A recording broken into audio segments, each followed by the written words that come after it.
Greed often wears a suit, speaks softly, and underestimates anyone who doesn't. In the quiet town of Pinefield, a patch of land at the edge of the map became the center of a storm, because the man who tended it didn't fold when threatened. A wealthy developer saw an elderly black man, worn by time and clinging to a patch of dirt. He never imagined the man in muddy boots had once led missions behind enemy lines. When hired men crossed that fence and spilled blood, they didn't just start a war. They woke something far more dangerous. Before we go any further, comment where in the world you are watching from and make sure to subscribe, because tomorrow's story is one you don't want to miss. Morning came slow and warm over the Briggs farm. The sun spilled like honey across tilled earth, bathing the rows of vegetables in gold. Tomato vines curled up toward the sky, thick and ripe. Corn stood proud, tassels waving in the breeze.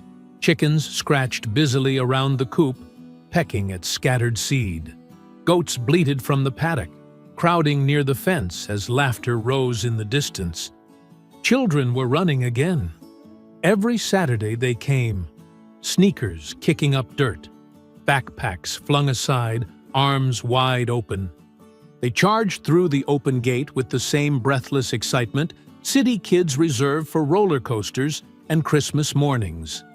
Eli Briggs stood under the old pecan tree at the center of the yard. His back was bowed, not by weakness, but by time. 72 years had etched themselves across his frame with stubborn permanence, but his eyes, sharp and watchful, had never dulled. "Hold the bucket steady now," he said quietly, kneeling beside a small boy with shaggy hair and a gap-toothed grin. The boy nodded seriously, gripping the tin bucket full of feed, while Eli poured from a sack. "Goats'll nip if you play around. You let them come to you." Sure enough, the goats came, hungry, impatient, crowding with cheerful chaos. The boy giggled, then shrieked when one stood on hind legs and headbutted the bucket. Eli chuckled once, low and deep. He didn't speak unless he had to. The land did enough talking for him. A small group of girls wandered over to the garden rows, trailing their fingers along the broad leaves. Eli's hand went up like a signal flag. "Stop." He walked over, picked up a basket, and pointed to a cluster of strawberries. "You pick with both hands. Be gentle." They nodded, eyes wide. He crouched beside them and picked one himself, showing them how to check for ripeness. A breeze passed, and the air filled with the scent of earth and sun-ripened fruit. Over near the barn, someone was crying. A toddler had tripped in the dirt and scraped a knee. Eli didn't rush. He walked slowly, calmly, pulling a handkerchief from his back pocket. He crouched beside her, cleaned the blood, and said nothing as he tied a soft knot above the cut. The crying stopped. She sniffled. He ruffled her hair once, then stood. By noon, most of the children had been picked up. The sun climbed higher, and the farm grew quiet. Eli stood on the porch, watching dust settle where feet once ran. He nodded once, then turned toward the far end of the garden, where the rose bush stood. It was wild now, but still full, a tangled burst of red and pink, blooming despite its age. He knelt before it slowly, grunting as his knees hit the dirt. His fingers brushed the petals, careful not to snap them. A warm wind passed, and his eyes fluttered. For a moment, Marlene was there. She stood barefoot in the soil, a basket on her arm, humming something old and sweet. Her gray hair was braided down her back, eyes shining as she plucked weeds from between the stems. She smiled at him, as if she always knew he was watching. Then, the breeze shifted. The illusion faded. The garden was silent again. Eli stood, wiping his hands on his jeans. He reached into his pocket and pulled out a small plastic pill bottle, shook out two, and swallowed them dry. Back at the house, the phone rang. a sharp sound in the quiet. He stared at it. Unknown number. It rang again, then stopped. He turned away. On the counter, an opened letter sat under an old coffee mug. Boone Group Acquisition Proposal was stamped in bold letters across the top. The pages beneath offered numbers, phrases like generational wealth, final opportunity, and cooperative development. At the bottom was a signature, Jasper Boone. The letter had been there for 2 weeks. He didn't touch it. Instead, he walked outside, toward the barn. The sun had begun to dip behind the trees. Shadows stretched across the pens and fences. A lone cow stood in the pasture, large, brown, with soft eyes that followed him as he approached. "Hey there, girl," he murmured, lifting the gate latch. "You hungry?" She let out a low, contented sound as he reached her with the pail. He poured slowly, patting her shoulder with weathered hands. "Lady B," he said softly, "they sure loved you today." He leaned against the post as she chewed. His face was still, carved from something harder than time. Behind him, the sky turned lavender and gold. He waited until she finished, then gave her one last pat. The barn door creaked shut behind him as he turned the key in the lock. Silence returned to the fields. Only the wind and the soft clink of the metal pail followed him home. The next Monday morning brought more than the dew. Eli was in the garden early, his knees pressing into damp earth as he trimmed the browning leaves off the squash. The air still held the softness of dawn, and the sky was the kind of hazy blue that promised a hot day to come. The rooster had long since done its job, and the goats were already kicking up dust, jostling for their morning feed. He worked in quiet rhythm, pausing now and then to stretch his back or wipe a streak of sweat from his brow with the crook of his arm. The sound of tires on gravel didn't belong. Eli looked up slowly, hand resting on the handle of his garden hoe. A sleek black SUV rolled up the dirt drive, too clean for this place, windows tinted, humming low like a thing trying too hard not to roar.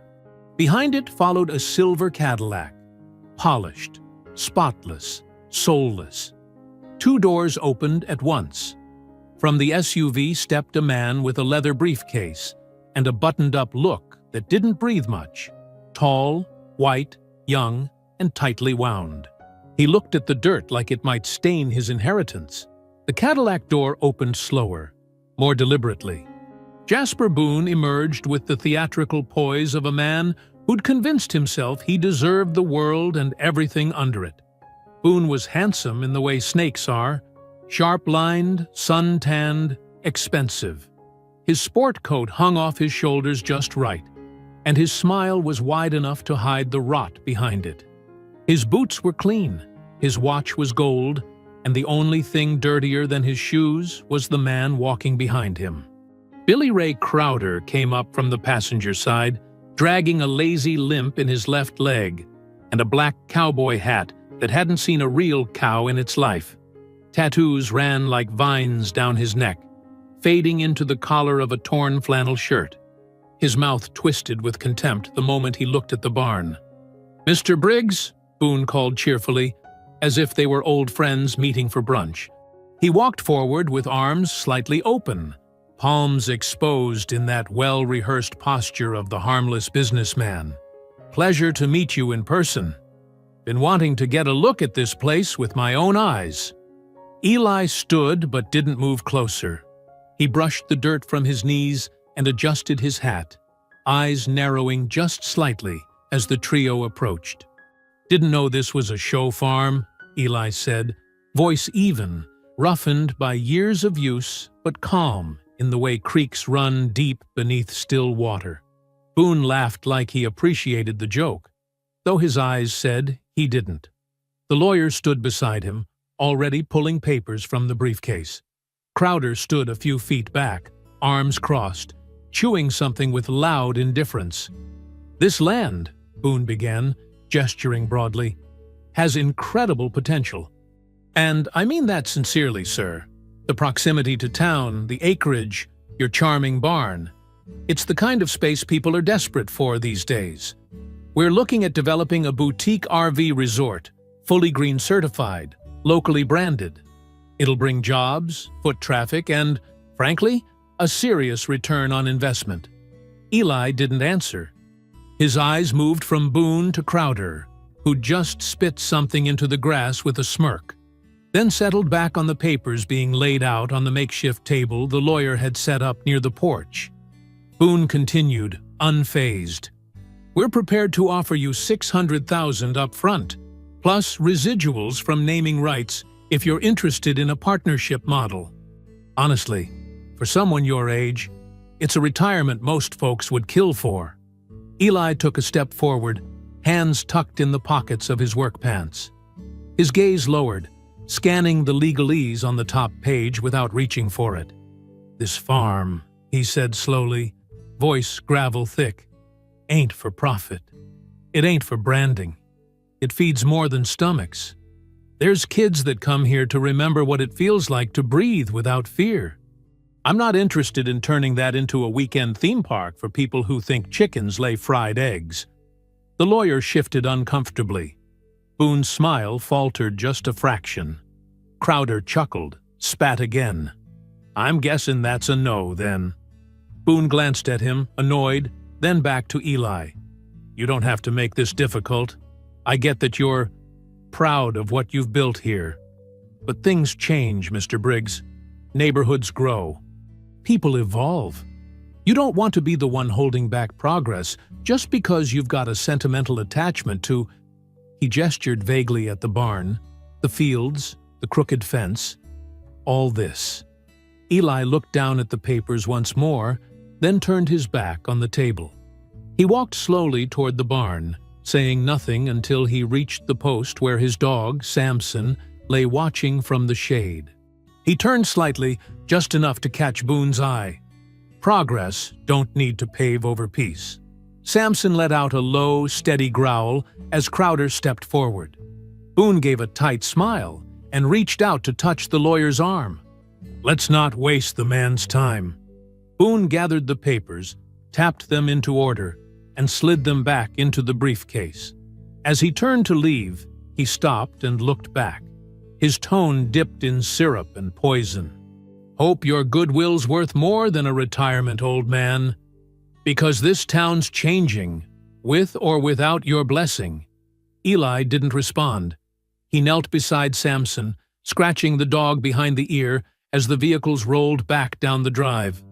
The tires spat dust into the air, and the farm grew quiet again, except for the rustling of wind through corn and the rhythmic cluck of chickens. That night, Eli sat at the kitchen table with a leather-bound journal open before him. His handwriting was tight and deliberate, filling the page line by line. The soft scratch of the pen was the only sound in the room. Beside the journal sat a half-finished mug of coffee and a rusted tin box. He opened the box after he finished writing. Inside were the medals: Bronze Star, Silver Star, Purple Heart. Folded beside them, yellowed and worn, were photographs. Young men in uniform, arms slung around each other. One picture, dog-eared and creased, showed a younger Eli and Marlene standing beside a Humvee, his hand resting gently on her hip, both of them smiling like the war couldn't reach them here. He closed the box and returned it to the drawer beneath the sink. Outside, night settled over the fields. The land, for now, still belonged to the quiet. 2 weeks slipped by with the heat climbing higher each day, the air thick with that heavy southern stillness that made even the cicadas drag their wings. The kids still came by that first Saturday, smaller in number but no less eager, and Eli had guided them through the same routines, feeding the goats, picking strawberries, listening more than he spoke. But the laughter had felt more distant than before, like it was echoing from the far end of a tunnel. Something hung in the air, like a storm that hadn't decided if it wanted to break. He'd kept his routine tight, just the way he always had. Wake with the sun, check the fences, feed the animals, tend the earth. But every morning, The weight had grown a little heavier in his bones, like the land was holding its breath along with him. Then came the morning when the world stopped moving. It was just after 5. The horizon hadn't cracked open yet, and the fields were cloaked in that blue-gray hush that only exists before dawn. Eli stepped out with a pail in one hand and the back of his shirt damp with sleep sweat. The porch creaked the same way it always did. The ground felt the same beneath his boots, but the silence wasn't right. The goats didn't call out. The rooster didn't crow. The chickens were still. He froze halfway down the steps, eyes narrowing as his dog let out a whimper from behind the screen door. He moved faster then, his limp forgotten, the pail dropped in the dirt without a sound. He crossed the yard in long, determined strides and reached the barn before the full horror unfolded. The first thing he saw was blood. Not streaks, not drops, pools. It smeared the walls like someone had painted with their fists. It darkened the hay, turned the ground beneath the stalls to rust. The chickens, all of them, lay in a tangled mess of feathers and broken wings, their bodies twisted unnaturally. The goats had been stabbed multiple times, left where they'd slept, their eyes still wide with fear and confusion. Eli didn't make a sound. His breath hitched once, but he kept moving. He crossed the paddock, boots sinking into the damp soil, past the pen where the rabbits used to be. Cages slashed open, bodies nowhere in sight. He stepped through the pasture, heart pounding now, the silence growing more violent with every step. That was where he found her. Lady B, his last cow, his Marlene's favorite. She lay just past the maple tree, stretched on her side like she had simply lain down for a nap. Her eyes were glassy, her mouth slack. Blood pooled beneath her ribcage, already thickening in the dirt. Eli dropped to one knee beside her, hand shaking as he touched her flank. She was still warm. He stayed there a long time, not moving, not crying, just breathing through it, 1 second at a time, like a man waiting for a heartbeat that wasn't going to come. The barn door behind him was spray-painted in thick red letters, the kind that dripped down the wood as if the paint itself couldn't stand to be part of the message. One word, a slur so ugly it seemed to vibrate in the morning light. He didn't touch it. Instead, he walked back to the house in silence. He didn't call the police. He didn't tell the neighbors. He didn't scream or break things or pour himself a drink like a man in a movie might have done. He just went into the shed, pulled out his old shovel, and started digging. The soil fought him with every inch. It clung to his boots and sucked at the steel like it wanted him to give up. His shoulders burned and the sweat soaked his back, and still he dug. One grave at a time, one for each animal. One for each life that had made the farm feel like something more than just land. He whispered over every one. Some he named aloud. Some he just laid down in the dirt and covered in silence. His prayers weren't long or pretty, just fragments of words he wasn't sure he believed anymore, wrapped in breath and soil and sweat. By the time the sun was overhead, his knees were trembling and his hands blistered raw. Blood streaked across his arms from the goat's horns, and dirt had caked under his fingernails. He didn't notice. He didn't care. Later, as dusk settled low and the crickets took over the evening shift, Eli sat by the rose bush. He lit an old lantern and carried it carefully across the field to the last grave, Lady B's. The light flickered as he set it gently down beside her mound, casting long shadows that danced across the grass.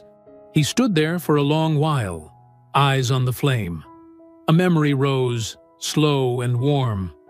Marlene was laughing, holding a baby goat in her arms, its little hooves flailing while she tried to kiss the top of its head. Her eyes crinkled at the corners the way they always did when she smiled at something she loved. "This land's yours, Elle," she'd said back then, holding the goat like it was a child. Make it something they'll never forget. The wind passed through the trees, whispering secrets only the soil remembered. That night, the porch light glowed amber in the dark. Eli sat in his wooden rocking chair, rifle resting across his knees like an old friend come to visit. His thermos steamed gently beside him, coffee untouched. The dog curled at his feet, but didn't sleep. The slur on the barn was still there, bleeding down the wood in silence. Eli didn't move, didn't speak, just watched the horizon, waiting. 3 days passed since the graves had been filled. The lantern still burned each night, flickering in the dark, as if guarding the dead from above. Eli hadn't touched the spray-painted barn door, hadn't scraped it or painted over it. He let it stand, raw, unhidden, a mark left not just on wood, but on memory. He didn't want to forget. Not this time. The grief had settled into him, not loud or violent, but thick and constant, like humidity after the rain. It followed him into the garden, wrapped itself around his shoulders as he sat with Samson on the porch, watching the wind lean through the fields. But grief doesn't stay quiet forever, not when it's fed by something deeper. It was a strange sort of anger that began to take root, not fire-hot and explosive like the kind he'd known in combat, but slow, exacting, cold as forged steel. It wasn't born just from loss, but from what he'd come to understand in the silence, that this wasn't random. This was calculated. It was punishment, a message, and messages could be returned. He hadn't lived through 3 tours and a dozen classified operations to die quiet on his own land. He'd taken down men with more power than Boone and seen worse than Crowder lurking in jungles where the air tasted like blood. What they'd done wasn't just a crime, it was a declaration, one they didn't think would be answered. But they were wrong. He spent his days methodically, fixed the garden fence, checked his traps, cleaned the rifle, oiled his revolver, tied knots he hadn't used since Panama. His movements weren't rushed, just careful, deliberate. The kind of preparation only a man who'd already survived death could understand. And then they came back. It was dusk again when the dust rose on the horizon. Not 1 car this time, but 3. The same black SUV, the same silver Cadillac, and behind them, a rust-red pickup that rattled with every bump in the road. Eli watched from his porch, motionless, the brim of his hat tilted low, the rifle still beside him but untouched. For now, the vehicles pulled up and killed their engines, and the heat that lingered in the evening seemed to rise with them. Crowder stepped out first, chewing on a toothpick, walking with that same lazy arrogance like he owned the place. 2 others followed, younger, twitchier, eyes that moved too fast. Boone didn't bother getting out this time.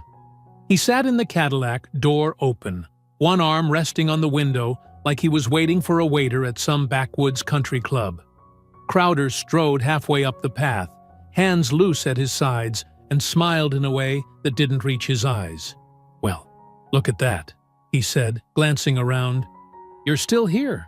Thought maybe you'd finally gotten wise and packed it in. Smart men know when to walk away." Eli said nothing, only watched. Crowder gestured toward the barn with his chin, still defaced, the words scarring the wood in broad daylight. "We were trying to be clear last time. Maybe too subtle." The younger thug to his right laughed, a jittery sound that didn't carry far. "See? We're here now to make sure there ain't no confusion," Crowder went on, stepping closer, voice dipped in the kind of fake friendliness that turned your stomach. "You stayin' here? That tells us you didn't get the message. Or worse, you didn't care. And that, old man, is dangerous thinking." Eli slowly rose from the rocking chair, his body stiff, but his presence solid. He didn't reach for the rifle. He didn't need to. His stance alone was answer enough. "You already took everything but this house," he said, voice like gravel and thunder. "And you're thinking about taking that too?" Crowder spread his arms like a preacher. "Not just thinking, promising. You'll be lucky if this place is still standing come next week. And if you're still sitting on this porch, well, we might have to do more than just scare your animals." Behind him, one of the younger men cracked his knuckles, grinning. Eli's eyes didn't flicker, didn't blink, didn't even breathe deep. He just stepped down the porch stairs, slow and heavy, until he was only a few feet from Crowder. His voice dropped, not in volume, but in temperature. "You think this land makes me old? Makes me slow? You think just 'cause I'm quiet, I'm soft?" Crowder's grin twitched, just slightly. Eli leaned forward, his face close enough for Crowder to smell the iron on his breath. "I've buried better men than you without breaking a sweat." The silence that followed wasn't empty. It was thick, charged, as if the trees themselves were holding their breath. Then Eli turned his back and walked back up the steps, calm as sunrise, and sat again in his chair. This time, he rested the rifle across his lap, not pointing, not raising it, just showing. Crowder stood there for a beat too long before letting out a sharp, forced laugh. "You got balls, I'll give you that." He spat on the porch steps, but his boots didn't move any closer. He glanced back at Boone, who still hadn't stepped out of the car. Boone gave a small wave, like a man dismissing a waiter who got the order wrong. Crowder signaled the others and turned. "We'll be back," he said over his shoulder. "Next time, it won't be words." Eli didn't answer. The cars rolled away as the sun dropped behind the tree line, long shadows stretching across the yard, like arms reaching for something they couldn't quite grab. Eli sat there long after the taillights disappeared, the sky deepening to indigo above him. He reached beside the chair and picked up his old field pack, tucked beneath a tarp. Inside was a map of the surrounding woods, a knife in its leather sheath, and a roll of paracord he hadn't touched in years. He checked the rifle's chamber, then set it back down. He wasn't afraid. He wasn't angry in the way people expect when they hear about revenge. What he felt was colder, deeper, like the calm inside the eye of a hurricane. Night arrived with no wind, only heat and waiting. The cicadas had gone quiet early, the kind of silence that didn't come from sleep but from fear. Even the air felt different, as if it were pulling back in anticipation. The moon hung low and bloated behind a veil of clouds, bleeding pale light over the fields that had once been alive with children's laughter and the shuffling of hooves. Now, it was a graveyard wearing a mask of soil and grass, and Eli Briggs sat in the shadows of his porch like a statue cut from old wood and harder memories. He had seen it in their eyes the day before. The arrogance was still there, but under it, something had shifted. That sliver of uncertainty, that pause in Crowder's step, that flicker in Boone's gaze before he looked away. They thought they had cornered him. What they didn't realize was that Eli had been living in corners his whole life, and he had learned to sharpen them. He had waited all day, moving quiet through the fields, checking sight lines, marking distance. He didn't build booby traps. This wasn't a war zone, not yet. But he knew the terrain better than any man who'd ever come up that road. He knew where the old irrigation pipe made a clean line of sight between the barn and the gate, where the woods opened into a natural funnel, where the shadows cast by the silo swallowed a man whole after sunset. Eli had paced it out like a chessboard he'd carved in his sleep. He memorized where the dry leaves cracked loudest and where the hog wire fence sagged just enough to trip a man if he wasn't watching his feet. He didn't need reinforcements. He just needed patience and clarity. And so, when they came, under the cloak of midnight and cowardice, they came into a trap they didn't know they were walking into. The vehicles shut off 200 yards from the house, parking just past the tree line where the gravel gave way to tall grass.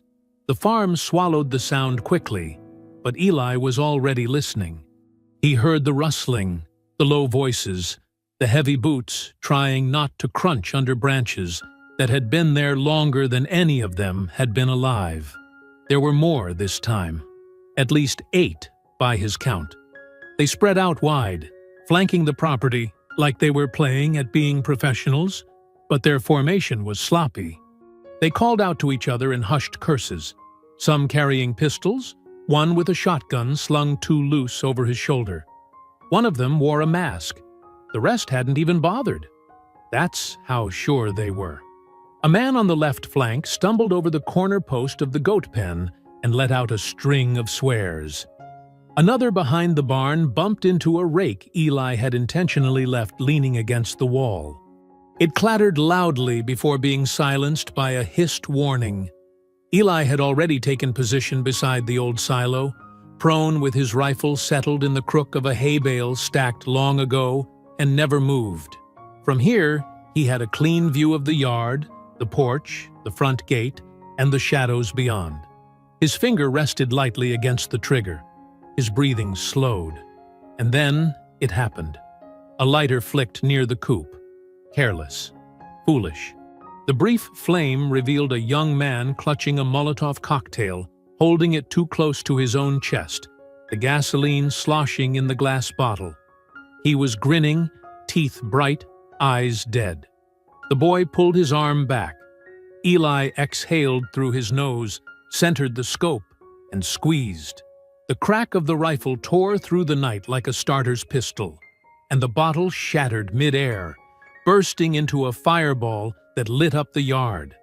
The boy went down in a heap of fire and shrieks, writhing and clawing at the grass. The flames licked his shirt and spread across the dry patches of straw near the edge of the coop. For a half-second, everything was frozen. Then came the chaos. "Get down! He's shooting! Where's it coming from?" Panic detonated in their ranks. One man near the trough dove for cover behind the rusted plow, returning wildfire with a pistol that barked at the wrong direction.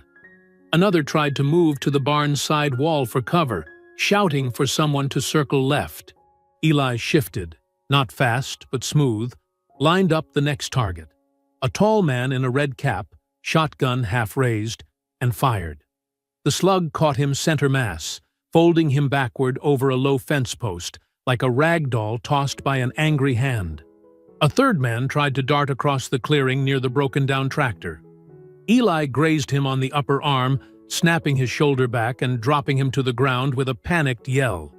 Blood followed him like a trail marker as he dragged himself behind a crate. The rest scattered. Some retreated into the trees. Some dropped their weapons and bolted for the vehicles. One crouched by the barn, hands trembling so bad he couldn't reload.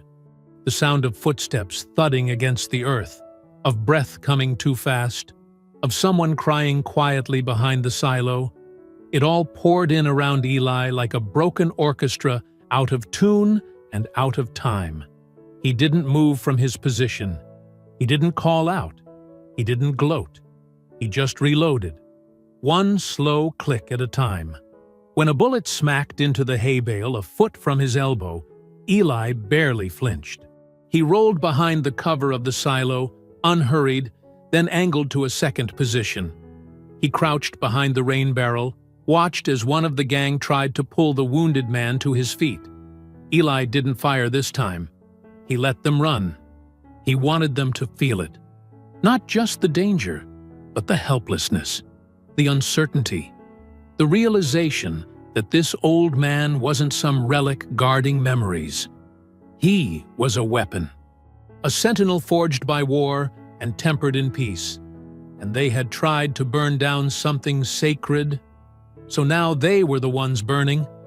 But not all of them had run. One of them had guts, or just no sense. Eli spotted movement near the chicken wire. Slow, calculated. A figure crawling low, pressed flat to the dirt, trying to flank right. The man thought he was being clever, using the shadows to conceal his approach. Eli recognized the tactic. It was military, sloppy, but trained. Not one of the usual street punks. This one had done time in uniform, maybe just enough to believe he could handle a man like Eli.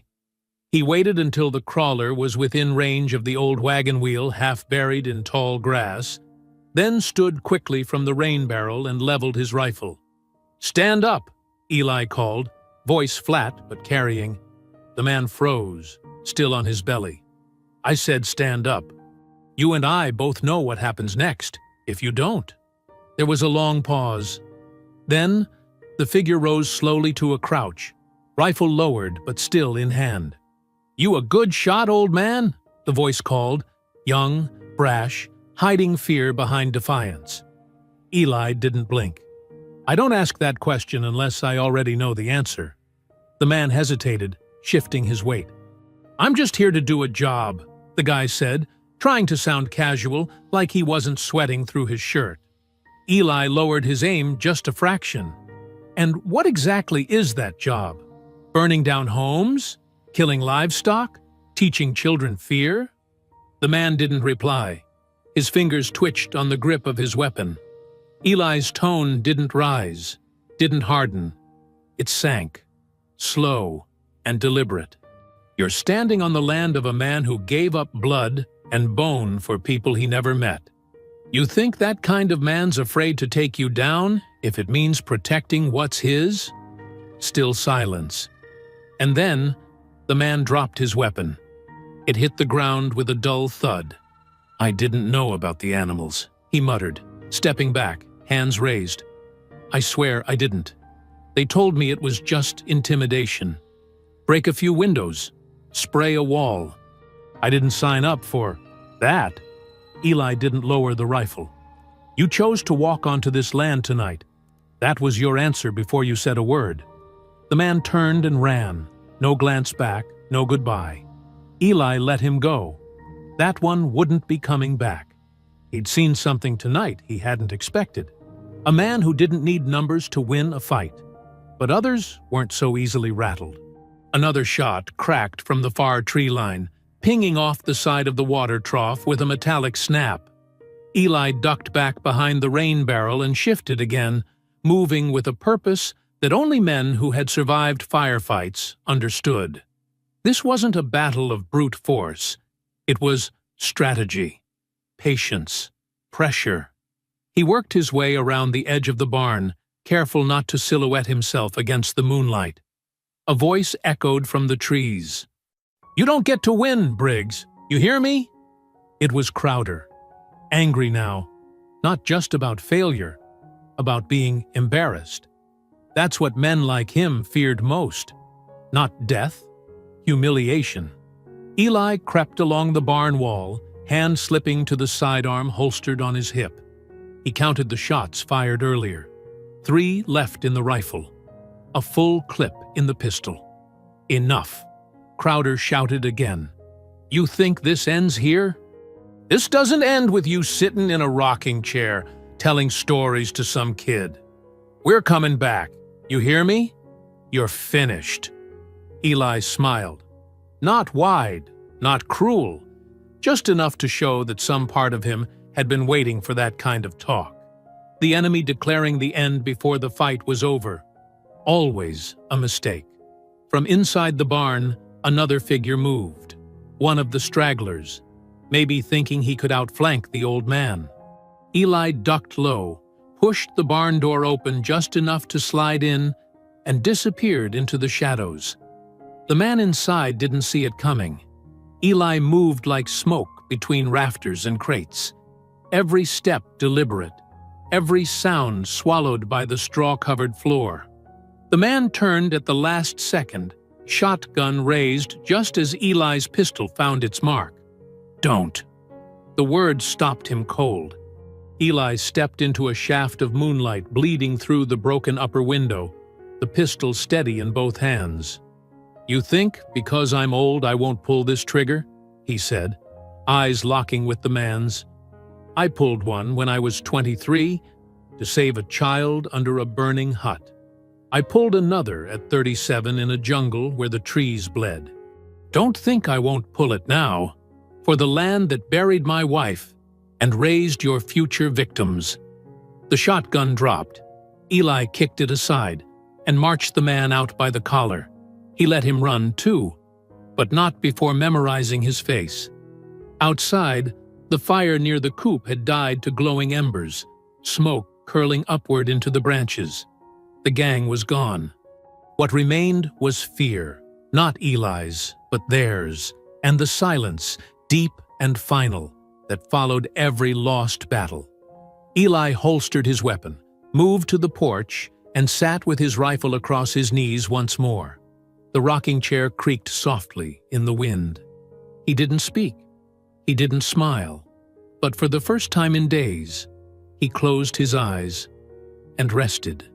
3 days passed since the gunfight, and the farm held a silence that felt earned, though it was not peaceful. The kind of silence that follows a storm, not relief, but a watchful calm, as if the ground itself remembered the echo of gunfire. Eli didn't fix the barn door. He didn't repaint the slur.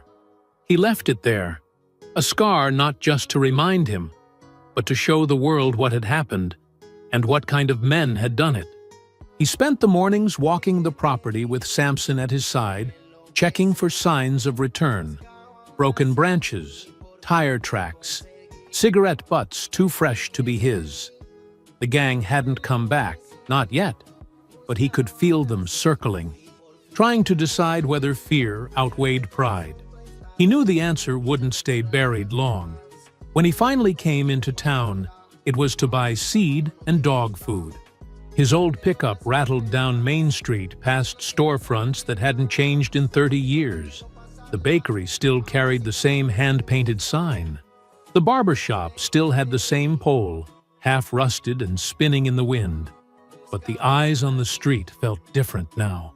Conversations dipped in volume when he passed. Heads turned. Some nodded with quiet respect. Others didn't look at him at all. He parked by the hardware store and stepped out, joints stiff but movement still steady. Inside, he moved through the narrow aisles, head low, focused, until a voice called out behind him. "Mr. Briggs?" He turned. A man stood near the seed rack, tall, early 40s, with a kind of presence that didn't demand space so much as quietly command it. Olive skin, clean cut, dark button-down tucked into jeans, like he hadn't completely shaken the city from his wardrobe. The moment Eli looked at him, the recognition lit the man's face. "You probably don't remember me. Daniel Cruz. My kids came out to your place last fall. Mattie and Jules. They wouldn't stop talking about it for weeks, especially that goat who kept stealing hats." Eli's brow lifted slightly, something behind his eyes softening. "The girl in the purple rain boots?" Cruz grinned. "That's Jules. She's still got the feather she found by your coop. Calls it her lucky charm. They've been asking me when the farm's opening again. I told them we'd check back after the heat broke." The smile that had begun to edge onto Eli's face faded almost as quickly as it came. He looked away for a moment, toward the sunlight slanting through the store's front window. "It's not opening this year." Cruz frowned, head tilting just slightly. "Something happened?" There was a long pause. Eli studied the floor, then looked back at Cruz, his voice low but level. "They came for the animals. Tore through the pens at night. Every stall's empty now. Killed them for nothing but a message. Painted hate on my barn like they thought it'd make me crawl." Cruz's face went still. Not blank, not confused. Still, in the way a man's expression goes when gears shift quietly inside. "Who?" he asked. Eli hesitated only a second. "Boone. Or someone working under him. They sent a gang, first to offer money, then to send threats. And when that didn't work, they came back with fire and guns." Cruz breathed in through his nose, slow and controlled, and gave a short nod like he'd been expecting the name to surface. He's been dancing around federal violations for the past 3 years. Tax schemes, fraudulent zoning permits, pushing locals off their land by making the conditions unbearable. We've tried to pin him down, but he slips the net every time. Local PD won't touch him. Eli studied him, eyes narrowing just a hair. "And what exactly do you do, Mr. Cruz?" Cruz reached into his back pocket and flashed his credentials. Federal badge, clear and clean. "Senior agent. I've been circling this mess for months, but this is the first time we've had someone with the courage to stand still." There was no gratitude in Eli's face, just that same carved-in determination, the same quiet fire that had been burning since the night he found the barn empty. "I'm not looking to be part of anyone's case file," Eli said. "I want them out. Not tomorrow. Not after court hearings. Gone." Cruz didn't flinch. "Then let me help you do it right. If we move too fast, too loud, we'll blow it before we can build anything that sticks. But if we work together, we can bring the whole thing down. Boone, the muscle, the paper trail, all of it." Eli glanced over Cruz's shoulder toward the front of the hardware store, where the clerk behind the counter had stopped pretending to dust, and now stood motionless, listening. Outside, 2 women passed by the window with shopping bags in hand. One of them, a regular at the Saturday market, caught Eli's eye and quickly looked away, murmuring something too quietly for anyone else to hear. "That used to be a place folks smiled," Eli said, voice even. "Now they cross the street before I get within 30 feet of them. I saw a kid, one of the boys who used to spend hours feeding the goats. His mama jerked him away like I was some kind of danger. Folks don't come out and say it, but you can feel it in their bones. Like I brought the trouble on myself." Cruz didn't interrupt. "They're soft whisperin' around town, stirring their little stew pots," Eli went on, his tone edged but not bitter, just tired. "All of a sudden, it's not Eli runs that good-hearted farm for the kids. It's poor Eli's not quite right anymore. Like I'm slipping. Like the man who dug graves for 27 animals with his bare hands must have imagined the blood too." He shook his head, slow and deliberate. "They're already building their story. Sheriff's pretending I'm unstable. Rumors say I imagined half of it. Same people who used to drop their kids off at the gate won't even meet my eyes anymore." Cruz looked out the window toward Main Street, where 2 men in lawn chairs had been watching through the glass before quickly turning their heads, pretending to admire the clouds. He sighed. "Boone's working the local press. Quiet donations. Whisper campaigns.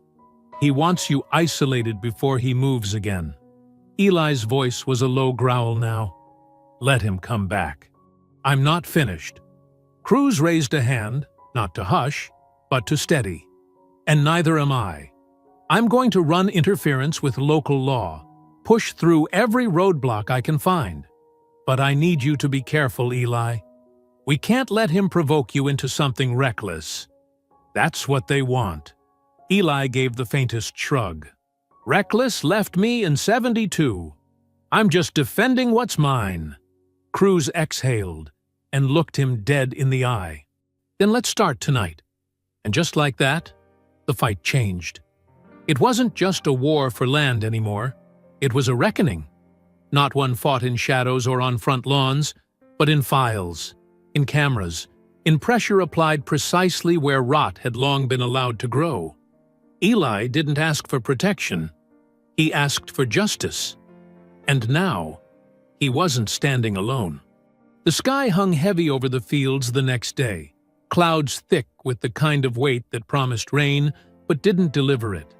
Eli stood near the fence line, the earth dry beneath his boots, and looked out across the stretch of land that had once teemed with life.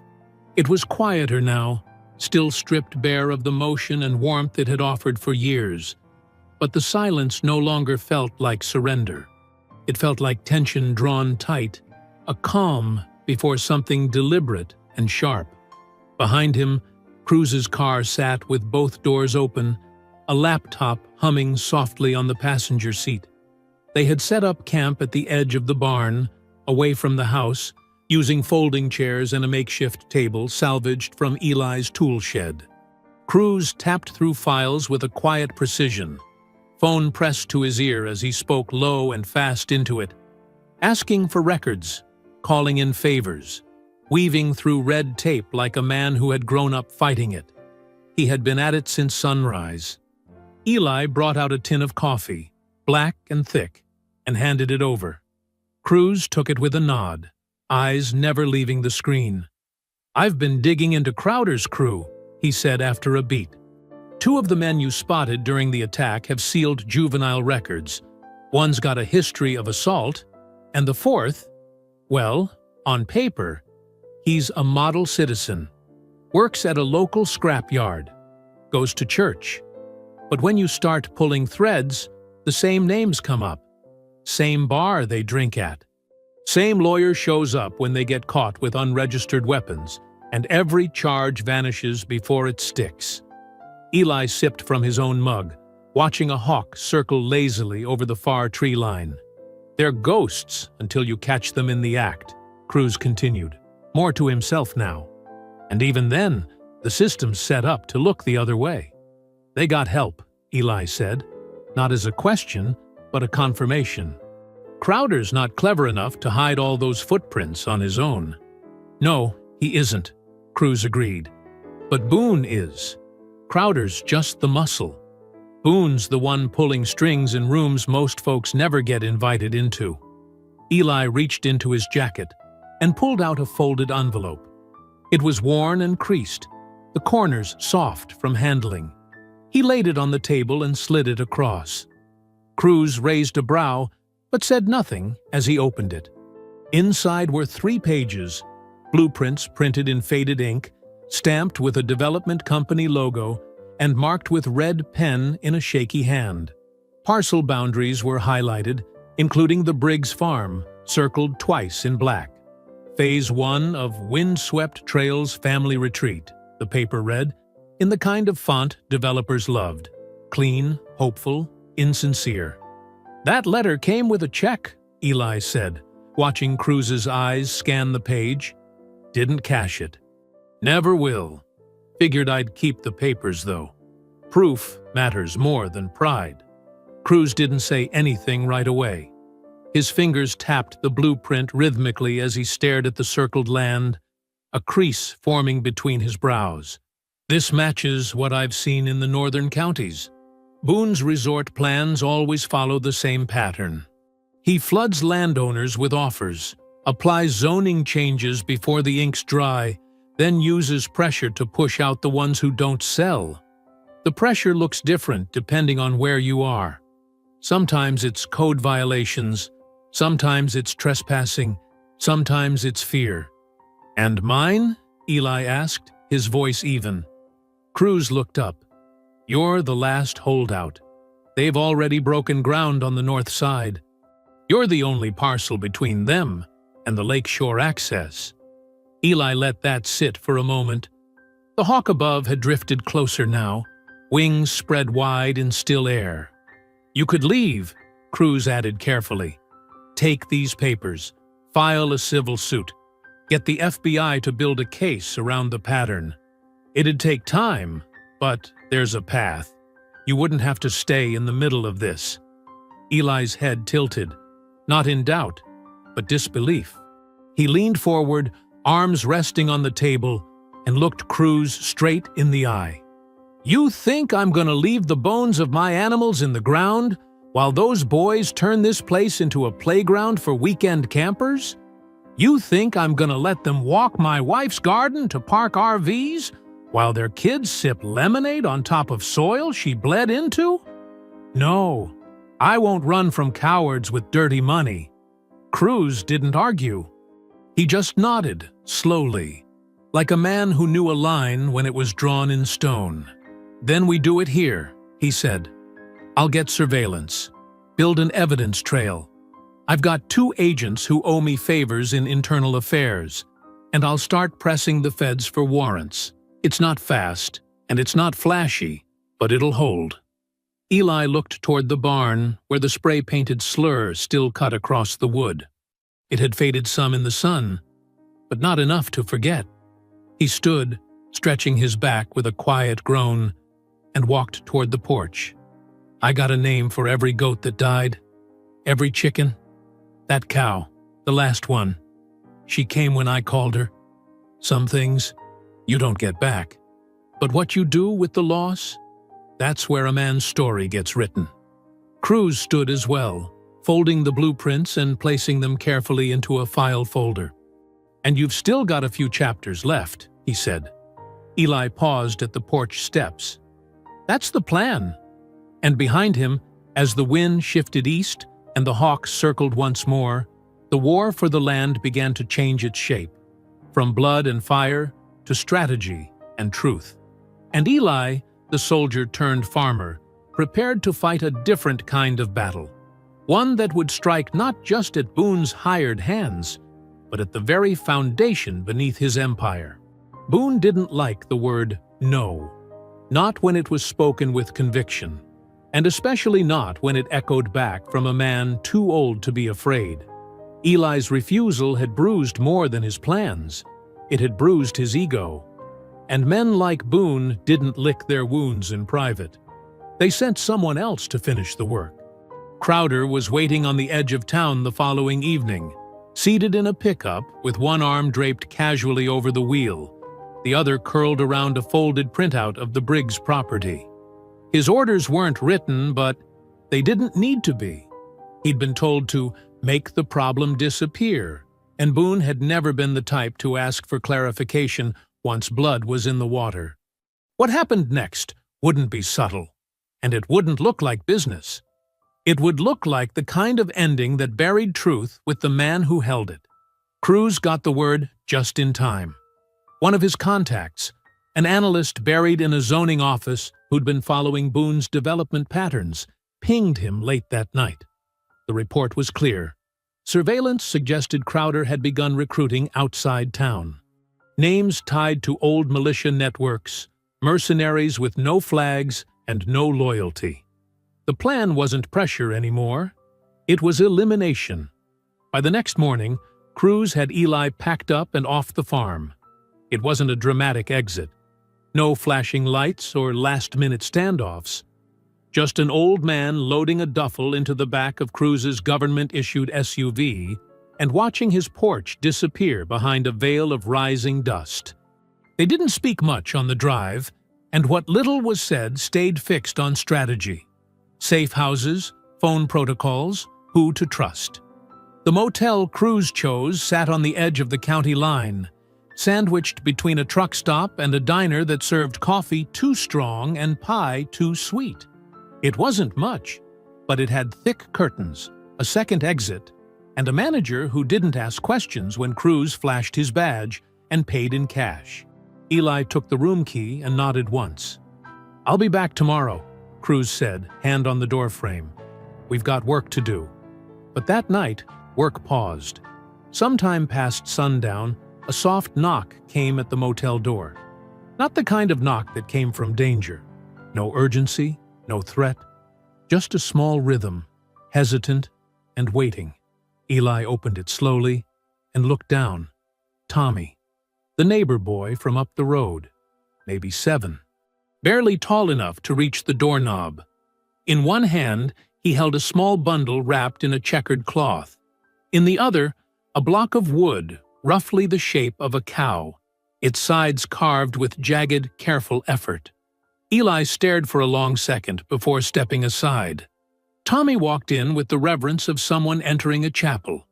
He placed the cloth bundle on the table, unwrapping it to reveal a peanut butter sandwich and a bruised apple. "I brought you lunch," he said, even though it was well past dinner time. Eli's throat tightened. He nodded toward the carving. "Who's that?" Tommy didn't hesitate. "Lady B."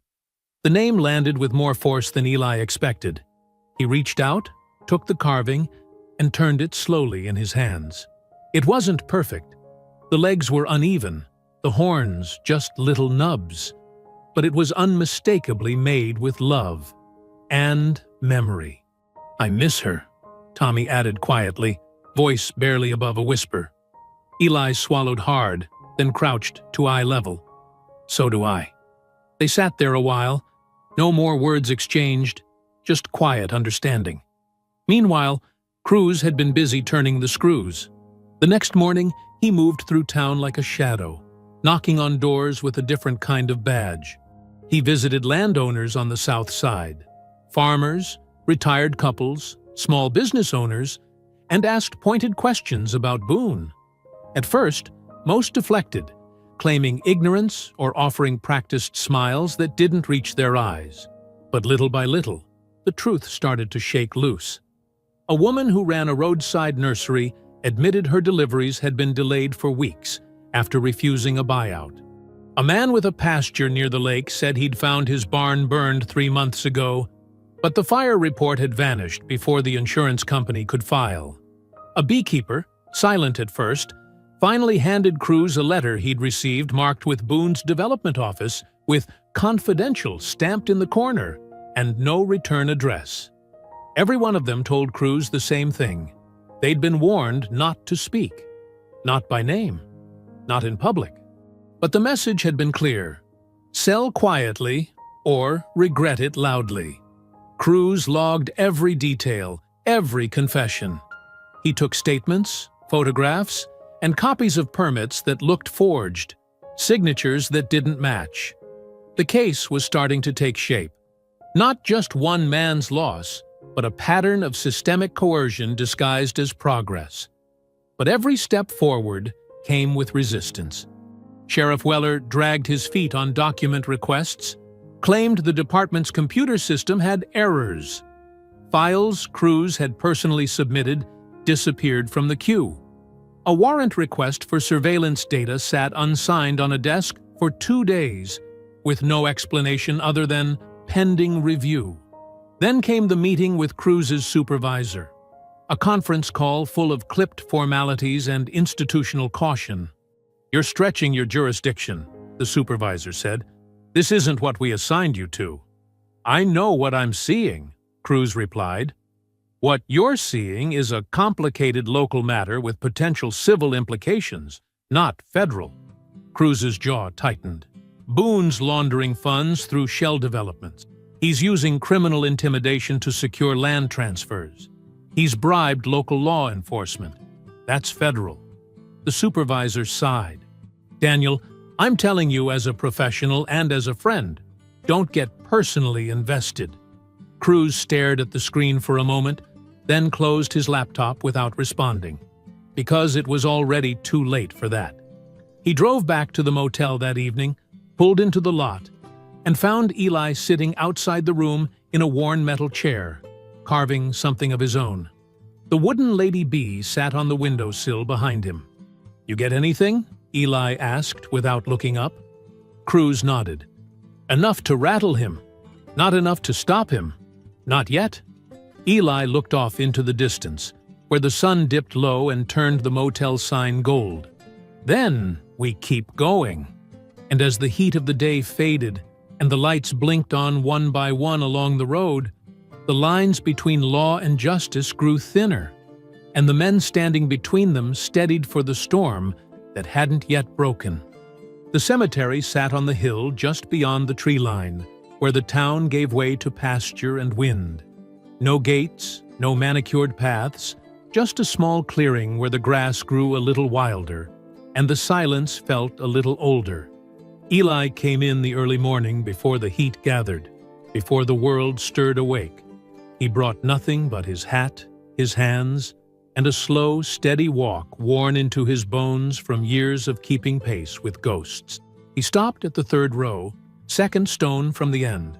Marlene Briggs, beloved wife, born during war, buried in peace.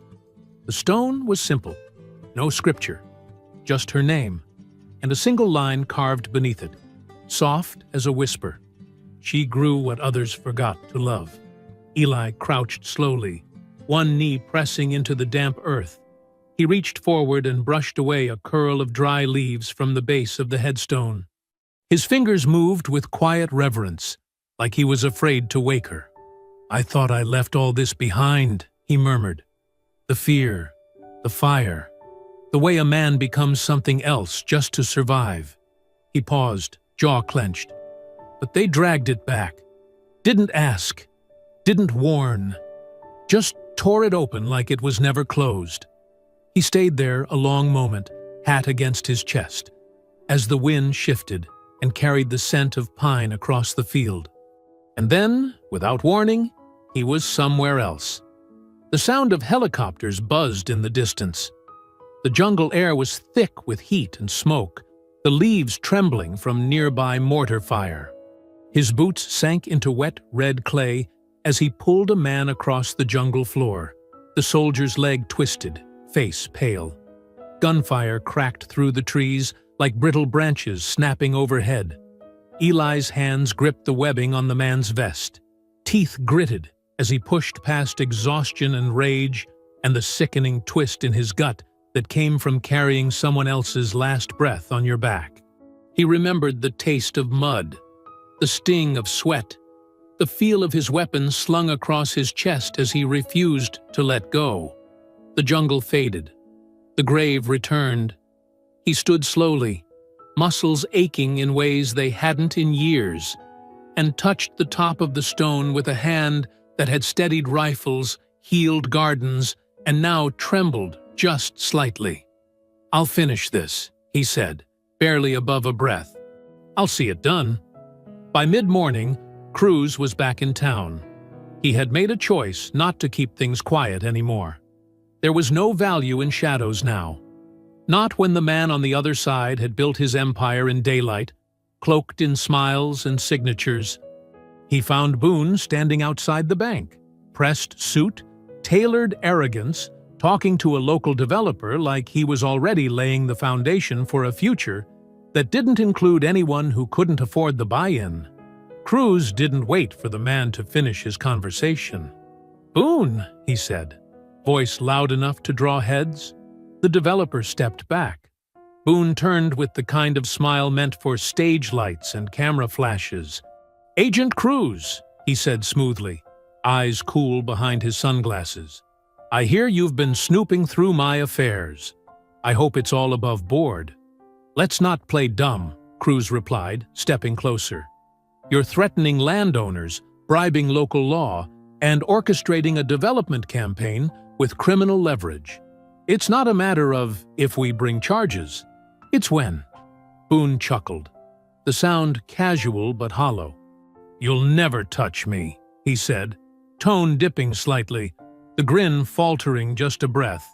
"You think paperwork's going to shield you from what's coming? You think your badge scares me?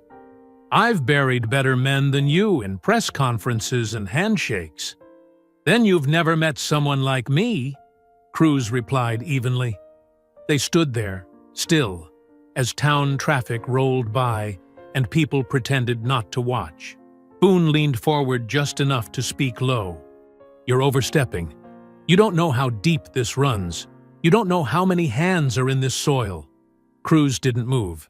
"I know who planted the rot, and I'm coming for the roots." Back at the motel that evening, Eli paced. He had heard about the confrontation. Small towns didn't keep secrets well. Someone had seen Boone flinch. Someone else had seen Cruz with his jaw set tight, his hands still. Eli wanted to believe it meant something, that it mattered. But every time he tried to trust the process, the same itch crept into his chest, the one that said, "Waiting got men killed." He sat at the edge of the motel bed, fingers wrapped tight around the grip of a Colt .45 he hadn't touched in 15 years. It had weight, memory, a silence of its own. "I can end this," he muttered to himself. A bullet in Crowder, a warning to Boone, and the rest scatters like rats in a flood. He stood, walked to the dresser, and opened the drawer where he kept the old field knife and the photographs Cruz had taken. Evidence stacked in black and white, waiting for a judge who might never see them. The door opened behind him. "Cruz." "Don't," he said simply. Eli didn't turn. "How long we supposed to wait? How long before someone else gets dragged into this?" "As long as it takes to do it right. They're not playing by the rules."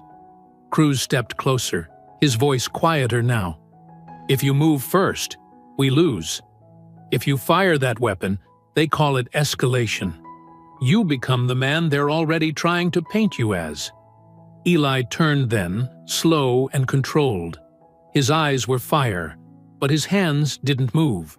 "You ever feel like the rules were never written for you in the first place?"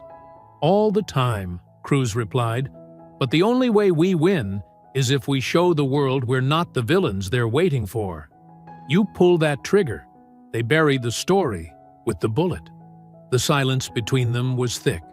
Finally, Eli lowered the weapon, placed it back in the drawer, and closed it softly. "Then, we do it your way," he said, voice low but steady. "But if they come through my door again?" Cruz nodded. "Then they chose the wrong man to corner." As the sun sank behind the motel roof, the two men sat in silence, the distance between their methods bridged by a shared purpose. The war wasn't over, but now it was righteous. Rain came hard that morning, not in the soft rhythm the farm was used to, but in a sudden downpour that beat against the motel roof like fists demanding entry. Eli sat by the window, watching rivulets race down the glass. The wooden carving of Lady B still rested on the sill, and his coffee had gone cold in his hand. He had just stood to refresh it when the knock came. Not like Tommy's knock. This one was sharp, measured, official. Before he could speak, the door opened and two uniformed officers stepped in, followed by the motel manager with his eyes wide and mouth already moving. "They said it was urgent, Mr. Briggs. I didn't—" One of the officers cut him off. "Elijah Briggs, we have a warrant for your arrest. You need to come with us." Eli didn't flinch. He turned toward the officers, steady as ever. "What's the charge?" The taller one held up a clear evidence bag, thick with plastic-wrapped bundles of white powder and a pistol Eli had never seen before. "Possession with intent to distribute. Illegal firearm. Found under the mattress and in the closet of this room during an anonymous tip search." Eli stared at the bag. It might as well have been dipped in mud and blood and greed. "You know, that's not mine." "We don't make that call," the officer replied. "We just follow the process." Cuffed, he was led out into the rain, head held high. He didn't resist, didn't speak, didn't beg. He knew what this was, a final move by a man who couldn't break his will, so he tried to erase his name instead. But the storm Boone sent was met by a man already weathered by far worse. It didn't take long for Cruz to get the call. His contact inside dispatch tipped him off the second Eli's name hit the system. By the time Eli was in the back of the cruiser, Cruz was already tearing down the highway, lights flashing, coat whipping in the wind as he sprinted up the courthouse steps. The judge hadn't even signed the initial charge document by the time Cruz burst into the clerk's office, federal warrant in hand. It wasn't just a request. It was an order, one tied to an active investigation signed off by two higher-ups who had finally caught on that Boone's reach extended beyond the usual whispers and handshakes. Cruz stormed into the station, dripping wet and furious. He shoved the papers into the desk sergeant's hands. "Release him! Now!" The sergeant stammered. "We already filed." "Then unfile it. Those drugs weren't his." "My team's been tracking Boone's operations, and I have 3 sealed affidavits proving that motel staff were paid off by Crowder's men the day before the bust." "And that gun?" "It came from a stash we traced back to a warehouse in Montgomery, owned by one of Boone's subsidiaries." Eli, calm even in holding, looked up as Cruz entered the room. The officer on duty had already unlocked the cuffs. Cruz handed him a dry towel. "You cut it close," Eli said, with the faintest ghost of a smile. "They're desperate now," Cruz replied. "That's when mistakes start piling up." And sure enough, the mistakes were already surfacing. Later that afternoon, under a dark sky and the buzz of humming fluorescents, the FBI swept into the outskirts of town with unmarked vans and a search warrant that sliced through Boone's veneer like a scalpel. They hit 3 locations, one known as Crowder's Hangout, one of Boone's supply depots hidden behind a construction front, and a so-called storage site registered to a shell company with no staff and no signage. Inside, they found what they'd been chasing for weeks: weapons, crates of them, tucked into false panels in shipping containers. Extortion records, names of landowners with notes beside them. Soft target. Needs pressure. Offer again. Weizsäcker threat. Bank transfers routed through Cayman accounts. Surveillance logs. And in one folder, copies of deeds changed without consent. Forged signatures still wet in places. Boone hadn't just been playing a dirty game. He'd built an empire on intimidation, fraud, and violence. And now, the walls were closing in. Eli was released before sunset. Out on bond, but not bound by shame. His name wasn't clear yet, but it was no longer buried. By the next morning, he was back on the farm. The barn stood weather-beaten but tall, its battered door hanging like a tired sentinel waiting for orders. The slur painted across its front was faded, but the memory burned brighter than ever. He walked the property in silence, Samson beside him, mud sucking at his boots. And then came the sound of voices. Young ones, laughter. 2 weeks before the farm officially reopened, Tommy arrived first, tugging a red wagon behind him filled with paint cans and brushes. Behind him were 3 more kids from town, faces Eli recognized from the days when Saturdays were filled with life. One of them held a bucket of water, another a sandwich wrapped in foil. "We're here to help," Tommy said. "Mama says you're the only man who didn't sell." Eli looked at the paint, the brushes, the hopeful eyes staring back at him. "Then let's get started," he said. They scrubbed the door clean, peeled back the ugliness with each stroke of soapy water. Then they painted it fresh, barn red, rich and warm. The slur was gone. In its place, Tommy dipped a brush and painted a small white flower under the window, crooked but proud. By dusk, the sky stretched wide above the barn like a curtain lifted for a second act. And on the front page of the Pinefield Weekly Gazette, a headline sat bold in black ink: "The Man Who Wouldn't Sell." The article told the truth about the attacks, about the evidence, about the man who had once served his country and now stood alone on the front lines of something quieter, but just as sacred. He hadn't picked this war. But he wasn't walking away from it either. Boone had never been the kind of man to sit still once things started turning against him. He'd built his fortune by moving early, moving fast, and making sure he was already 2 towns away by the time the ground caved in behind him. So when the headlines started shifting, when whispers became questions, and those questions began circling back to his name, he did what he always did. He packed his bags. His people said it was a business retreat, that he needed to focus on expansion opportunities, that this climate was no longer suitable for innovation. But the truth was clearer than any press release. Boone was running, not because he feared a fight, but because he'd never once stayed long enough to see one through. What he hadn't expected was how fast Cruz moved once the leash came off.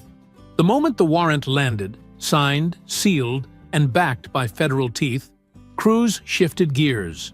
No more quiet interviews, no more late-night note-taking, or waiting on hesitant whistleblowers. This was a full operation now, a coordinated push to bring Boone and his entire infrastructure down before he could vanish into another name, another state, another shell company. Cruz made the call to Eli that same night. "You said you weren't done," he said over the phone, Then suit up.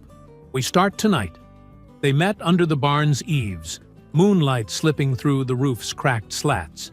The kids had gone home hours earlier, their laughter still clinging to the walls like the scent of paint and sawdust. The barn, now bright and new, stood like it had been waiting for this moment, not as a shelter, but a place of return. Cruz came with gear, targets, a folding table, a fresh Glock, and a vest Eli waved off with a grunt. "Too tight," Eli said, adjusting the strap. "Feels like I'm wrestling a snake." "You're used to heavier firepower," Cruz replied. "I'm used to people shooting back." They set up in the pasture beyond the silo, just past the garden where Marlene's roses had started blooming again. Eli paced the ground like he was walking an old battlefield, scanning shadows, noting high ground, soft soil, and the sound of the wind brushing over distant trees. "You ever miss it?" Cruz asked, watching him. Eli didn't answer right away. He lifted the rifle, aligned his shoulder, and fired. 3 shots, tight grouping, just right of center. "I miss clarity," he finally said. "In war, you know who the enemy is. In towns like this, they smile while they stab." He handed the rifle to Cruz, who took it with quiet respect. The next few nights played out the same. Cruz came after hours, and Eli taught him how to move without sound, how to read light and wind, how to shoot not to impress, but to survive. They spoke less with words and more with weight. There was something sacred in the quiet repetition, in the way a man passed on knowledge born of fire to someone who needed it to finish a different kind of war. And the community noticed. First came the neighbor who brought a wheelbarrow full of timber. Then a family arrived with fresh eggs and tools. By the week's end, the old garden had been tilled, the fences repaired, and 3 new goats, donated by a farm 2 counties over, stood chewing lazily under the rebuilt awning. People didn't come with speeches or cameras. They came with shovels, gloves, and casseroles wrapped in foil. Some brought their kids. Others just stood silently by the barn, waiting for instruction. Eli didn't make a fuss. He just handed them work and nodded his thanks. But the tide didn't fully turn until the recording surfaced. It came from an anonymous source, likely someone who had been on the inside too long to sleep right. A thumb drive delivered to Cruz's office in a plain envelope. No note, no name, just a digital confession waiting to detonate. They played it that night in the barn, laptop propped on a hay bale, the speaker turned low. Boone's voice came through clear, arrogant, measured, unmistakable. "I don't care if it's messy. I want those animals gone. Let him wake up to blood. I want him rattled. Make sure they tag the barn. He needs to feel the fear, not just see it." There was a pause, then Crowder's voice, quieter but carrying a sneer. "And the kids?" Boone laughed. "They'll find someplace else to play. This isn't about kids. This is about leverage. Old man's holding up $1 million lakefront. Make sure he understands what that costs." The silence after the clip ended was suffocating. Cruz leaned back against the stall, eyes dark. "This is it," he said. "With this, the intimidation becomes intent. We don't just have motive, we have conspiracy. And once we bring that into court, his entire safety net collapses." Eli didn't speak for a long time. He just watched the screen, listened again to the voice of the man who had taken everything from him, and had never once said his name with respect. When he finally stood, it was with the same calm that had marked him on the battlefield and on the porch. Steady, dangerous, absolute. Then let's show him what it costs to try and scare a man who's already buried everything he loves. And as the wind rolled in across the fields and the stars rose above the barn's fresh red paint, something shifted. Not in the land, but in the air around it. The trap was no longer Boone's to set. Now, it belonged to the men who had rebuilt something from ashes and were prepared to defend it. Not just with guns, but with truth, memory, and the kind of justice that didn't need applause to matter. It happened quicker than anyone expected, though for those who knew Crowder, the real surprise lay in how late it came. 27 years of bravado and lies had begun to erode under warrants, surveillance footage, and hushed doubts whispered through his own crew like poison. He showed up to meetings smelling of whiskey, fingers curling around his gun in public, as if trying to intimidate invisible opponents. That confidence, once loud and unshakable, had curdled into something brittle and dangerous. It only took one spark to ignite the whole thing. The spark came in a diner parking lot late one evening, strict fluorescent lights illuminating cracked asphalt and bruised dreams. A teenage source, bright, determined, and all too aware of the stakes, stepped out of his car, mind already rehearsing his testimony. Crowder stepped in without preamble, fist swinging before introductions were necessary, grip firm around the collar of the kid's shirt as he slammed him against the concrete wall with more venom than volume. The kid didn't scream, but his eyes went wide, eyes that had seen more courage in the wrong places.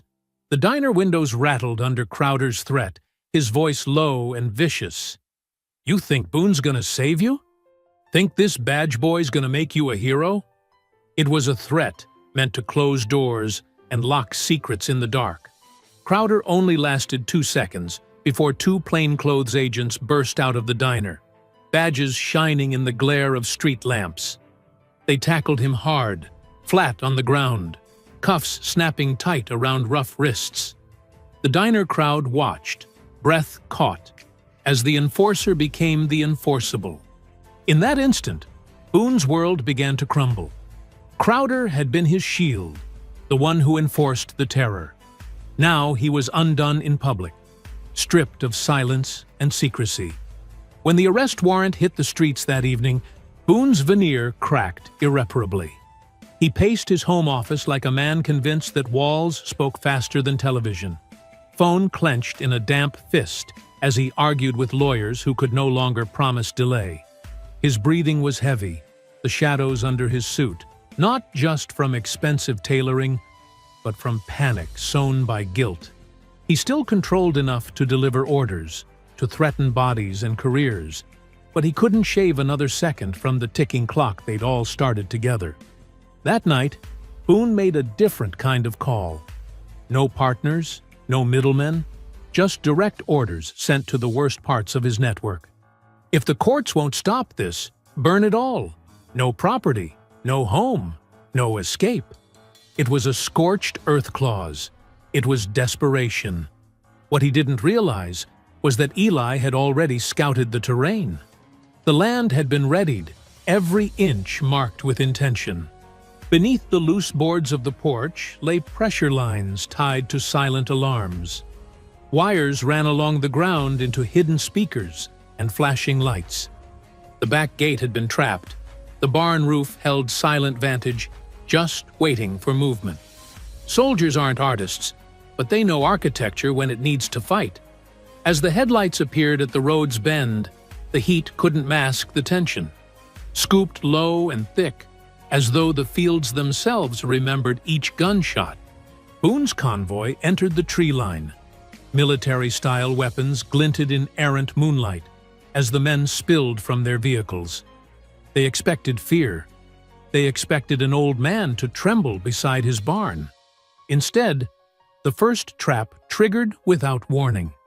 The speakers erupted with a tone so low and distorted it rattled the bones and froze feet in place. The floodlights snapped on, washing the field in a stark, unforgiving glare. The men staggered, confusion and adrenaline tangling into hesitation. From the tree line, Cruz's voice rang out through the speaker system. The calm before the collapse of Boone's world. "Federal agents, lay down your weapons. You are surrounded." Boone turned like a wounded animal, eyes wild, jaw clenched. His men faltered, too stunned to move. 2 dropped their rifles almost on instinct, hands slowly rising as they scanned the tree line for movement. A third tried to run. He didn't make it far before a pair of agents emerged from the high grass and tackled him hard into the dirt. But Boone didn't stop to surrender or assess. He bolted. Cruz caught the movement, but was too far to intercept. "Boone's running east." "Eli, he's headed your way." The agents gave chase, boots slicing through wet brush and mud. But Boone had always known where the fences broke, where the back of the orchard sloped down toward the pond. He ran with the desperation of a man whose fortune and power were measured in seconds, not dollars. He was almost out. Almost. But he didn't know Eli had been waiting there since sunset. Boone broke through the last row of pecan trees and stumbled into the clearing. Eli stepped forward, a silhouette framed by the glowing red of the emergency lantern he'd placed in the grass hours ago. He wasn't armed. He didn't need to be. He stood with the stillness of a mountain, something ancient and rooted too deep to move. Boone skidded to a halt, mud splashing up the sides of his slacks. His hair clung to his temples, his breath coming in shallow, angry bursts. "Get out of my way," he spat, hand reaching for the small pistol hidden in the inside of his jacket. Eli didn't flinch. "Think carefully," he said, his voice low, weathered but unshaken. "That's not a tool in your coat. That's a rope, and you're tying the knot yourself." Boone didn't listen. Men like him rarely did. He lunged. The pistol came up, but Eli had already closed the distance, grabbing Boone's wrist with a speed that belied his years. The gun fired once, wild and wide. Eli twisted Boone's arm hard, and the weapon fell into the grass. Boone growled, tried to punch, but Eli stepped inside the swing and drove his shoulder into Boone's chest, knocking him back. They grappled in the mud beneath the trees, lantern light catching on sweat and grit and fury. Boone, all brute force and ego, swung wild and heavy, aiming to overwhelm. Eli, calm and efficient, moved like a man who had fought for breath under enemy fire. Every block tight, every motion economical. Boone landed a blow across Eli's jaw, staggering him a step. "You think this makes you a hero? You think people care who you are? You're just an old man on borrowed time." Eli spit blood onto the dirt, eyes burning. "No, I'm the last line you never expected to hold." He countered with a hook that cracked against Boone's temple, followed by a knee into the ribs that sent Boone sprawling. But Boone recovered, grabbing a fistful of Eli's coat and pulling them both into a thicket, where branches clawed at them like the ghost of the farm's past, trying to pull them apart. They tumbled into a small ravine just past the orchard, landing in a shallow creek where mud and water soaked through their clothes. Boone tried to shove Eli under, snarling, his hand wrapped around Eli's throat. But Eli reached up, drove his thumb into Boone's eye socket just enough to break the hold. Boone howled and staggered back. They stood again, soaked and bleeding. Eli's chest rose and fell with the strain, but his stance never faltered. Boone's lips curled. "I'll burn this land down. I'll make sure no one ever remembers your name." Eli stepped in fast, grabbed Boone's coat lapels, pulled him in, and headbutted him with a crunch of bone. "They will, because I bled for it. And you? You just bought everything but backbone." Boone stumbled, dazed, swinging out of instinct more than aim. Eli sidestepped, caught the arm mid-swing, twisted it behind Boone's back, and slammed him against the wide trunk of the old pecan tree. Marlene's favorite. Boone groaned, sagging under the pressure. "You know what this land is?" Eli said near his ear. "It's the sound of kids laughing. It's every goat you had killed. It's my wife's roses. It's a promise I made while I held her hand as she left this world. And you thought it was just real estate?" Boone struggled, trying to break free. "But I never needed a court to tell me this land was mine." Eli released him.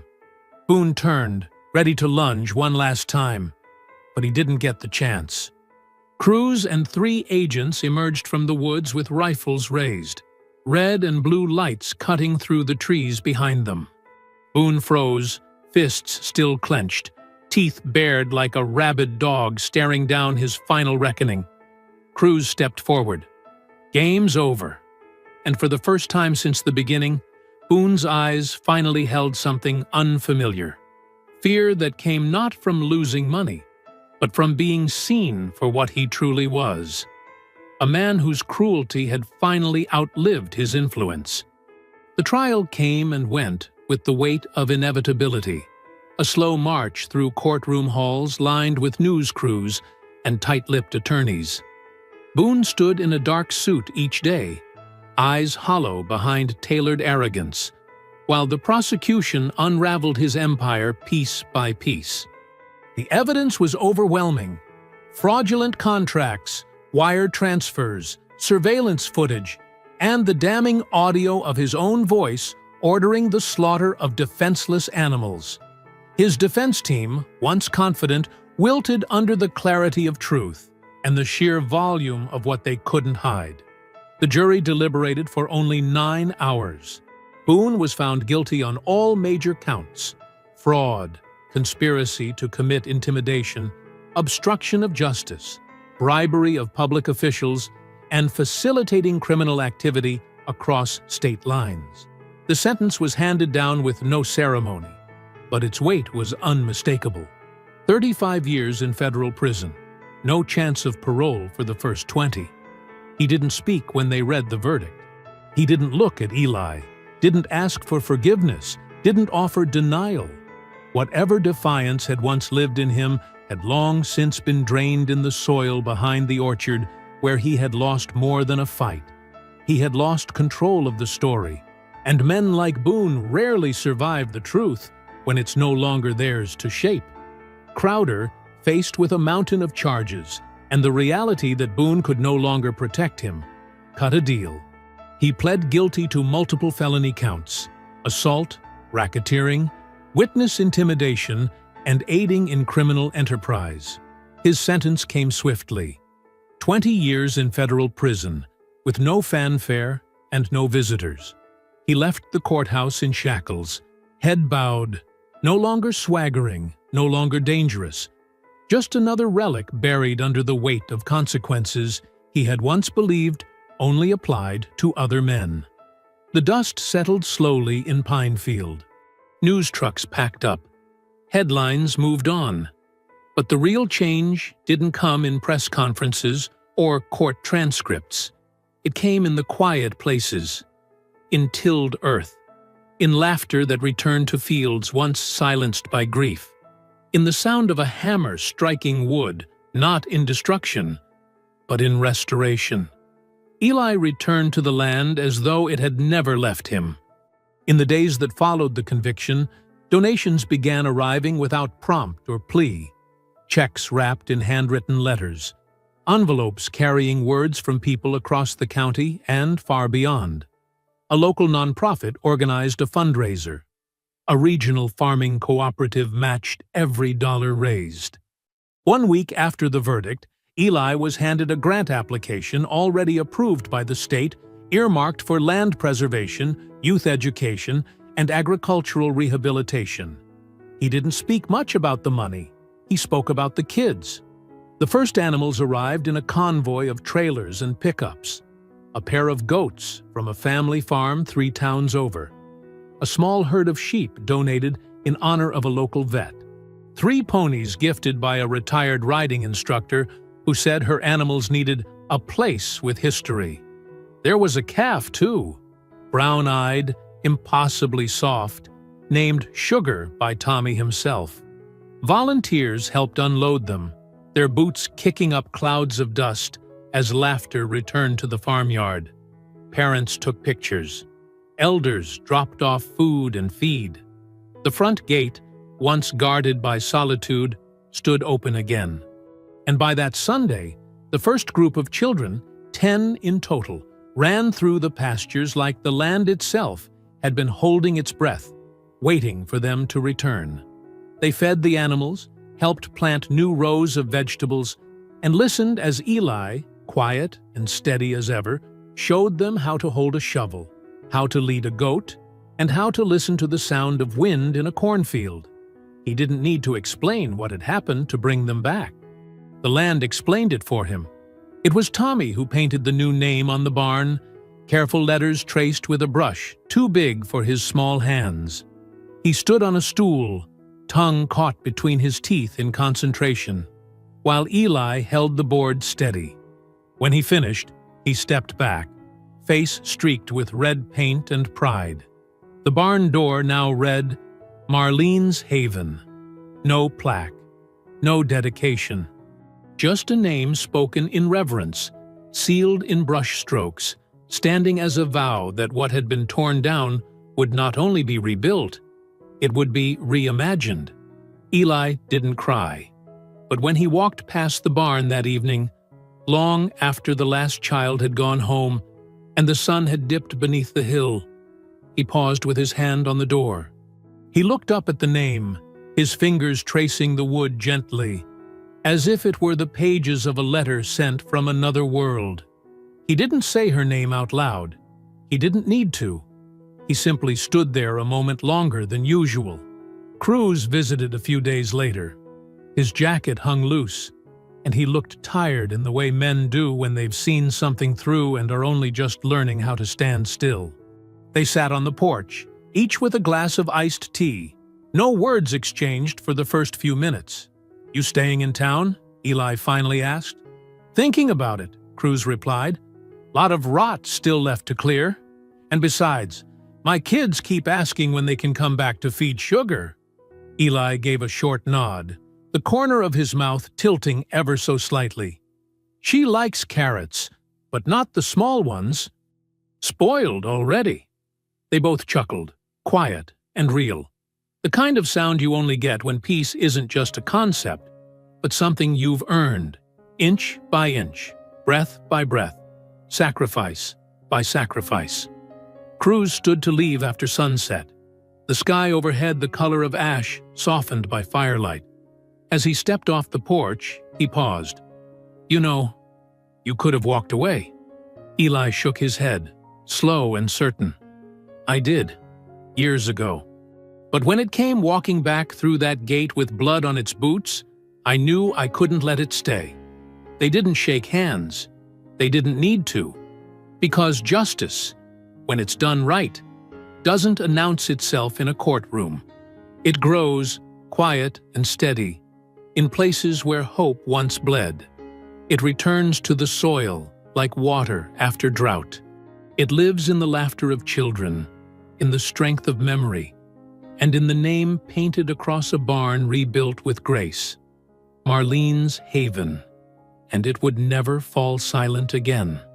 The sun rose slow and gold over the hills that morning, as if even the light knew it needed to take its time.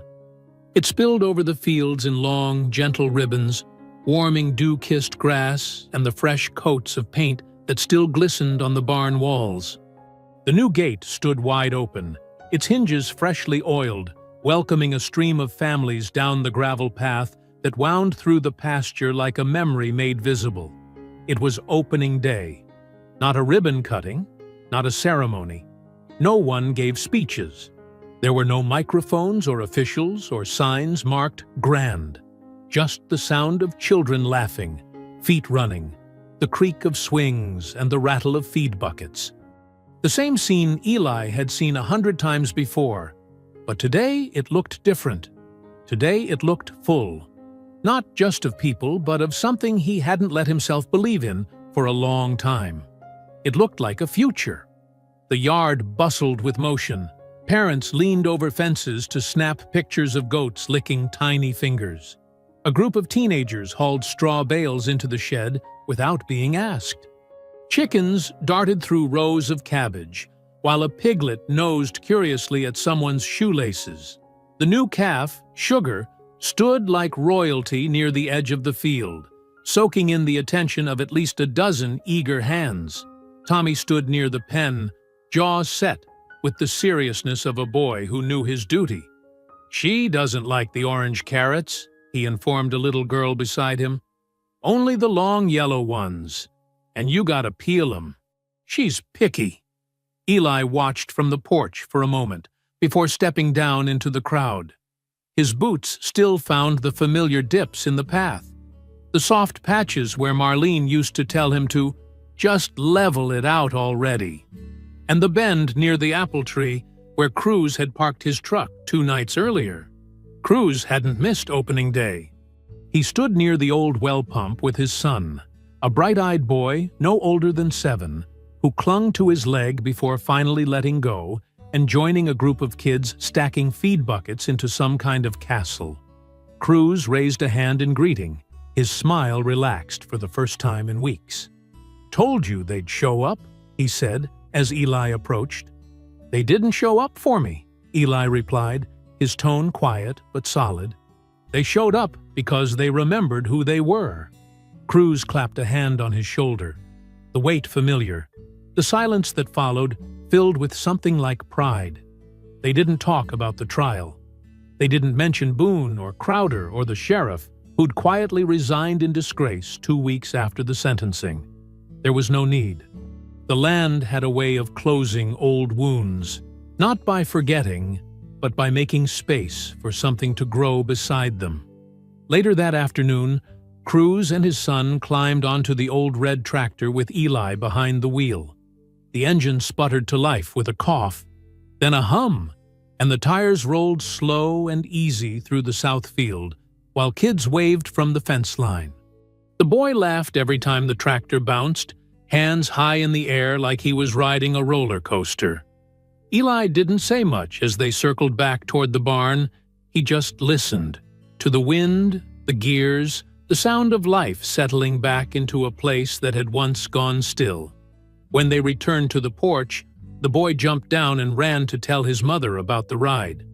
Cruz lingered. "You know, I got a team coming in next month. New community task force. We could use a man like you." Eli's chuckle rumbled like gravel under boots. "I already got a team. They just happen to be 3 feet tall and really bad at pulling weeds." Cruz smiled. He didn't press. A little later, under a softening sky, Eli found Tommy near the garden rows. The boy knelt in the dirt, fists clenched, jaw tight with frustration. "Carrots won't grow," he said, not looking up. "They won't yet," Eli corrected, crouching beside him. "But they will." He took the trowel from Tommy, dug a narrow furrow with the precision of someone who'd done it thousands of times, then handed it back. "Soil's good now. You give 'em time, son, and patience. That's the part folks forget." Tommy nodded, biting his lip, and began placing the seeds. Eli stayed beside him, guiding gently, letting the boy take ownership of the process. When the row was finished, they watered it together, not speaking, just standing shoulder to shoulder as the soil darkened with promise. As evening settled across the land, the families began to leave, voices trailing into the distance, laughter lingering like a song just past its final note. One by one, the lights in the main barn dimmed, the animals bedded down, and Eli walked the field once more, not out of habit, but out of something closer to gratitude. He ended his walk beneath the rose bush, Marlene's bush. The petals were full this year, flushed with color, nodding gently in the breeze, like they too had been waiting for this moment. Eli sat down on the bench beneath it, boots caked with dust, hands folded in his lap. He leaned back against the trunk of the tree beside the bush and let his eyes close. For the first time in what felt like years, he smiled. It wasn't the smile of victory, not of triumph or revenge. It was quieter than that. It was the smile of a man who had fought for peace and finally found himself living inside it. I hope you enjoyed that story. Please share it with your friends and subscribe so that you do not miss out on the next one. In the meantime, I have handpicked 2 stories for you that I think you will enjoy. Have a great day.